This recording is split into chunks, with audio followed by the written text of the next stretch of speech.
حضرت ابو ہریرہ رضی اللہ تعالیٰ عنہ سے روایت ہے، رسول اللہ صلی اللہ علیہ وسلم نے فرمایا،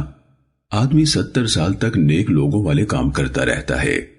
پھر جب مرتے وقت وصیت کرتا ہے تو وصیت میں ناانصافی کرتا ہے، اس طرح اس کا انجام برے کام پر ہوتا ہے،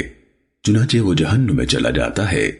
اور ایک آدمی 70 سال تک برے لوگوں والے کام کرتا رہتا ہے، پھر مرتے وقت وصیت میں انصاف سے کام لیتا ہے تو اس طرح اس کا انجام نیک کام پر ہوتا ہے، چنانچہ وہ جنت میں چلا جاتا ہے۔ حضرت ابو ہریرہ رضی اللہ تعالیٰ عنہ نے فرمایا، اگر چاہو تو یہ آیت پڑھ لو، تلک حدود اللہ ومن یطع اللہ ورسولہ یدخلہ جنات تجری من تحتها الانہار خالدین فیہا وذلک الفوز العظیم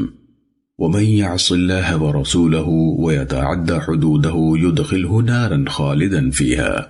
وله عذاب مهين۔ یہ حدیں اللہ کی مقرر کی ہوئی ہیں، اور جو اللہ تعالیٰ کی اور اس کے رسول صلی اللہ علیہ وسلم کی فرما برداری کرے اسے اللہ تعالیٰ جنتوں میں لے جائے گا جن کے نیچے نہریں بہہ رہی ہیں، جن میں وہ ہمیشہ رہیں گے،